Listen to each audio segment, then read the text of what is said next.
CPIMനെ വെട്ടിലാക്കി മന്ത്രി സജി ചെറിയാനെതിരെ ആഞ്ഞടിച്ച് മുതിർന്ന നേതാവ് ജി സുധാകരൻ. തന്നെ പാർട്ടിയിൽ നിന്ന് പുറത്താക്കാൻ ശ്രമിച്ചവർക്കൊപ്പം സജി ചെറിയാൻ ചേർന്നെന്നും സൂക്ഷിച്ച് സംസാരിച്ചാൽ കൊള്ളാം എന്നുമാണ് പ്രതികരണം. മൂന്നാം പിണറായി സർക്കാർ വരണമെങ്കിൽ ഭൂരിപക്ഷം വേണ്ടയെന്നും അമ്പലപ്പുഴയിൽ AK ബാലൻ വന്ന് പ്രചാരണം നടത്തുമോ എന്നും ജി സുധാകരൻ തുറന്നടിച്ചു. പുറത്താക്കുമെന്നും പറഞ്ഞ് പടക്കം വരെ പൊട്ടിച്ചു. ഇവിടെ ബ്ലോക്കിൻ്റെ പടിഞ്ഞാറ് വശത്തുള്ള ഒരു സഖാവ് ഒരു സെറ്റ് അവിടെ ടീ പാർട്ടി നടത്തി.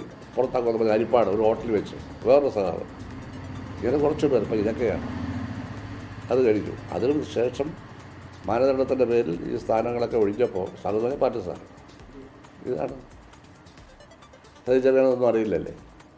സൂക്ഷിച്ച് സംസാരിച്ചാൽ കൊള്ളാം സഹിച്ചറിയാൻ. അപ്പം ഞാൻ മാറിയിട്ടില്ല, ബാലൻ മാറിയെന്നാണ് ബാലൻ പറയുന്നത്.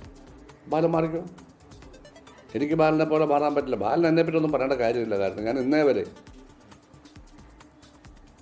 ഒരു പ്രസ്താവനയിലോ ഒരു കാര്യത്തിലോ ഞാൻ പൊതുവേദിയിൽ ബാലനെതിരെ ഒന്നും പറഞ്ഞിട്ടില്ല. അപ്പോൾ എന്തിനാണ് ഈ സമയത്ത് ഈ നികൃഷ്ടമായ വൃത്തികെട്ട മാർക്സിസ്റ്റ് വിരുദ്ധ സംസ്കാരം കുറച്ച് പേരൂടെ വെച്ച് സംസാരിച്ചുകൊണ്ടിരിക്കുമ്പോൾ, പോസ്റ്റ് ഇടുമ്പോൾ അതിനെ എതിർക്കാതെ എന്നെ ഉപദേശിക്കാൻ വരുന്നത് എന്തിനാണ്?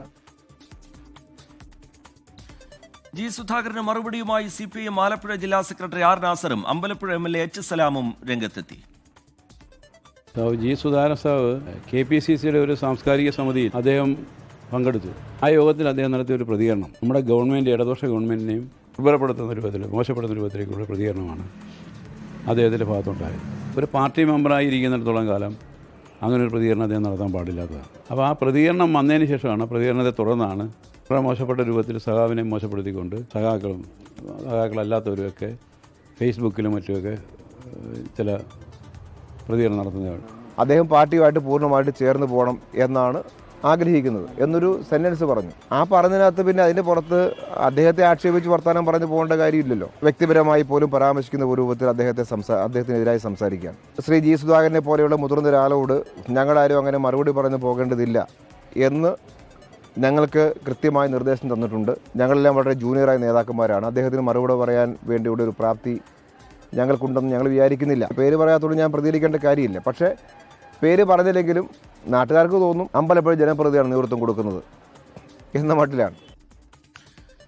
അവഗണിക്കപ്പെടുന്നുവെന്ന തോന്നൽ ജി സുധാകരനുണ്ടെന്നും അത് ബന്ധപ്പെട്ടവർ പരിശോധിക്കണമെന്നുമായിരുന്നു AK ബാലന്റെ പ്രതികരണം. AK ബാലന്റെ പ്രതികരണം കാണാം. ഒന്ന്, അദ്ദേഹം അവഗണിക്കപ്പെടുന്നു എന്നൊരു ധാരണ അദ്ദേഹത്തിനുണ്ട്. അതിലത്രത്തോളം വസ്തുതയുണ്ട് എന്നുള്ളത് പിന്നെ ഉത്തരവാദപ്പെട്ടവർ പരിശോധിക്കണം. അദ്ദേഹം സംസാരിക്കുമ്പോൾ പാർട്ടിയുടേതായ അന്തസ്സിന് നിരക്കാത്ത, അച്ചടക്കത്തിന് നിരക്കാത്ത വരമ്പുകൾക്കപ്പുറം പോകാൻ പാടില്ല. അത് ഞാൻ കുറേ മാറിയെന്ന് പറഞ്ഞാൽ ഒരു പാർട്ടി ഘടകത്തിലായാലും പൊതുയോഗത്തിലായാലും പറയേണ്ട കാര്യങ്ങളെ സംബന്ധിച്ച് വ്യക്തതയോട് കൂടിയിട്ട് ഞാൻ പറയൂ. ആരെയും അപമാനിക്കുന്നതിന് ഞാൻ ശ്രമിക്കാറില്ല. അശ്വിൻ പാലാഴി ആലപ്പുഴയിൽ നിന്നും ഷഫീദ് റാവുത്തർ തിരുവനന്തപുരത്ത് നിന്നും വിശദാംശങ്ങളുമായി ചേരുന്നുണ്ട്. ആദ്യം അശ്വിൻ പാലാഴിയിലേക്കാണ്. അശ്വിൻ, ആലപ്പുഴയിലെ പ്രശ്നങ്ങൾ നേരത്തെ തന്നെയുള്ളതാണ്. ജി സുധാകരന് നേരെയുള്ള അതിരൂക്ഷമായ സൈബർ ആക്രമണം പാർട്ടി പരിപാടികളിൽ നിന്ന്, വീടിന് തൊട്ടടുത്തെ പ്രധാനപ്പെട്ട പാർട്ടി പരിപാടികളിൽ നിന്ന് പോലും ഒഴിവാക്കുന്നു എന്നുള്ള വിമർശനം, ഇതൊക്കെ നിലനിൽക്കുന്നുണ്ട്. അതിനിടയിലാണ് ജി സുധാകരനെ പ്രകോപിപ്പിക്കുന്ന തരത്തിൽ രണ്ട് പ്രതികരണങ്ങൾ വന്നത്. ഒന്ന് സജി ചെറിയാൻ്റേതും ഒന്ന് AK ബാലൻ്റേതുമായിരുന്നു. അതിന് പിന്നാലെ മാധ്യമങ്ങളെ കാണുമ്പോൾ തുറന്നടിച്ചുകൊണ്ടാണ് ജി സുധാകരൻ്റെ പ്രതികരണം ഉണ്ടാവുന്നത്. എന്നെക്കൊണ്ട് അധികമൊന്നും പറയിപ്പിക്കേണ്ട എന്നതടക്കം സൂചിപ്പിച്ചുകൊണ്ട് ജി സുധാകരൻ ഈ ഘട്ടത്തിൽ നടത്തുന്ന പരസ്യ പ്രതികരണം അതിനെ എങ്ങനെയാണ് കാണേണ്ടത്, വിലയിരുത്തേണ്ടത്? അശ്വിൻ പാലാഴി. രജിത്ത്, ആലപ്പുഴയിലെ പാർട്ടിയുമായ ജി സുധാകരനുള്ള തർക്കം, അവർ തമ്മിലുള്ള ഏറ്റുമുട്ടലൊന്നും ആലപ്പുഴക്കാർക്ക് പുതുമയല്ല.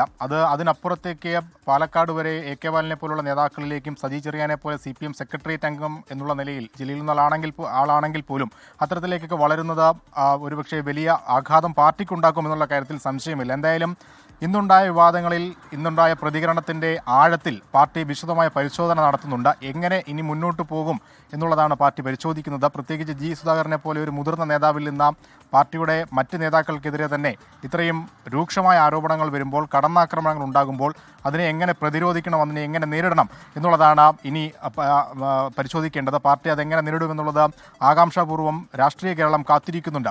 ആർക്കെതിരെ നടപടിയെടുക്കും? സൈബർ ആക്രമണമെന്ന ജി സുധാകരൻ കുറേ നാളായി പരാതി നൽകുന്നു. അത് പ്രധാനപ്പെട്ട MLA ആയ H. സലാം MLA നേതൃത്വത്തിലുള്ള ഒരു വിഭാഗത്തിനെതിരെയാണ്. അവർക്കെതിരെ നടപടിയെടുക്കുമോ, അതോ ജി സുധാകരൻ ഇന്ന് ഉണ്ടായ വിമർശനങ്ങളിൽ, അതിര് കടന്ന വിമർശനങ്ങളിൽ ജി സുധാകരനെതിരെ നടപടിയെടുക്കുമോ എന്നുള്ളതൊക്കെയാണ് രാഷ്ട്രീയ കൗതുകം. എന്തായാലും ഇന്ന് ഒരു സംയമനത്തിൻ്റെ, ഒരു അനുനയത്തിൻ്റെ സാധ്യത കൂടി ജില്ലാ കമ്മിറ്റി പരിശോധിച്ചിരുന്നത്. ആർ നാസറിൻ്റെ വാക്കുകളിൽ വ്യക്തമാണ്. ജി സുധാകരൻ പറഞ്ഞ ചില കാര്യങ്ങൾ അംഗീകരിക്കാൻ കഴിയില്ല എന്ന് അദ്ദേഹം പറയുമ്പോൾ പോലും, ജില്ലാ സെക്രട്ടറി പറയുമ്പോൾ പോലും എല്ലാവരെയും ചേർത്ത് നിർത്തിക്കൊണ്ട് നിലവിലെ തെറ്റിദ്ധാരണകൾ പരിഹരിച്ച് മുന്നോട്ട് പോകാനാണ് ജില്ലാ കമ്മിറ്റി ശ്രമിക്കുന്നത് എന്നുള്ളതാണ് അദ്ദേഹത്തിൻ്റെ മറുപടിയുടെ ആകത്തുക. എന്തായാലും അങ്ങനെ അതിന് ജി സുധാകരൻ വഴങ്ങുമോ എന്നുള്ളത് തന്നെയാണ് ഏറ്റവും പ്രധാനപ്പെട്ട കാര്യം. തൻ്റെ പരാതികളിൽ ഇത്രയും നാൾ ഒരു നടപടിയും എടുക്കാത്ത പാർട്ടിയോട് ഇനി ജി സുധാകരൻ എങ്ങനെ സഹകരിക്കും, പ്രത്യേകിച്ച് ആലപ്പുഴയിലെ ജില്ലാ ഘടകത്തോട് എങ്ങനെ സഹകരിക്കും എന്നുള്ളതാണ് ഇനി കാത്തിരുന്ന് കാണേണ്ടത്. നിലവിൽ സജി ചെറിയാൻ്റെ പ്രതികരണം എല്ലാവർക്കും നന്ദി എന്നുള്ള ഒറ്റ വാക്കിൽ അദ്ദേഹം നിർത്തുന്നുമുണ്ട്. ഇനി മുന്നോട്ടുള്ള തർക്കങ്ങൾ എങ്ങനെ പോകുമെന്ന് കാത്തിരുന്ന് കാണേണ്ടി വരും. ലോകത്തെവിടെയായാലും ഏത് സമയത്തും 24 വാർത്തകളും ഓഗ്മെന്റഡ് റിയാലിറ്റി പാക്കേജുകളും എക്സ്പ്ലെയിനറുകളും വിശദമായി കാണാൻ ഞങ്ങളുടെ യൂട്യൂബ് ചാനൽ നിങ്ങൾക്ക് സബ്സ്ക്രൈബ് ചെയ്യാം.